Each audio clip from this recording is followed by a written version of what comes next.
ধর্মটা। আপনার নাম কি? সৌরভ ভদ্র। সৌরভ ভদ্র। আপনি কোন ধর্মের অনুসারী? আমি হিন্দু ধর্মের। হিন্দু ধর্মের অনুসারী। তাহলে আপনাদের হিন্দুদেরই একটি সংগঠন ইসকন সম্পর্কে অবগত আছেন। আসলে সেটাতে এই ইসকনকে নিয়ে যে বাংলাদেশে নিষিদ্ধের জন্য যে আন্দোলন চলছে, দাবি করছে, সেটাকে আপনি কিভাবে দেখছেন, কিভাবে মূল্যায়ন করবেন? কতটা যৌক্তিক মনে হচ্ছে আপনার?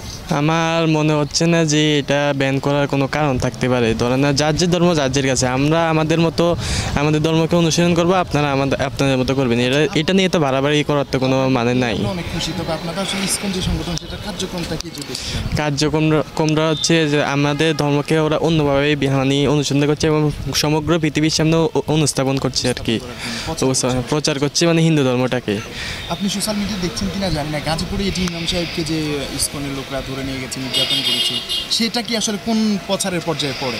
একজন ধরেন মুসলমানকে ধরে নিয়ে যাওয়া, তাকে নির্যাতন করা, সেটা কি ইসকনের কোনো প্রচার মধ্যে পড়ে বা ধর্মে কি এরকম কোনো প্রচার প্রসার? না, এমন কোনো কিছু তো আমাদের ধর্মে নাই। কিন্তু যারা হচ্ছে তারা হয়তো তারা অবশ্যই ওইটা অন্যায় করছে, ওইটা তো করা কখনোই উচিত না এবং উচিত হবেও না।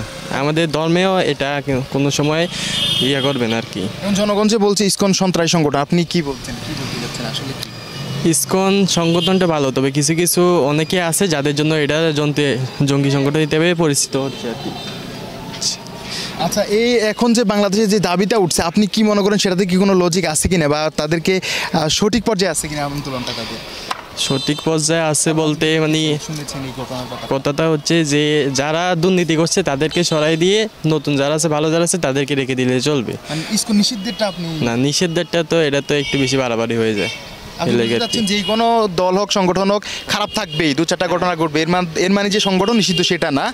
ব্যক্তি সরাতে হবে নাকি? ব্যক্তি সরাইতে হবে, কত চেয়েছে এটা মূলত একদম মূল পর্যায়ে। আসলে ইসকনের নীতিটা কি? আসলে ইসকনের নীতিটা হচ্ছে আমাদের ধর্মকে প্রচার করা বিভিন্ন সময় এবং শান্তি প্রতিষ্ঠা করা। এখন যদি ওরা অশান্তি করে তাহলে এটা তো আমাদের ধর্মের বিরুদ্ধে হয়ে যেতেছে।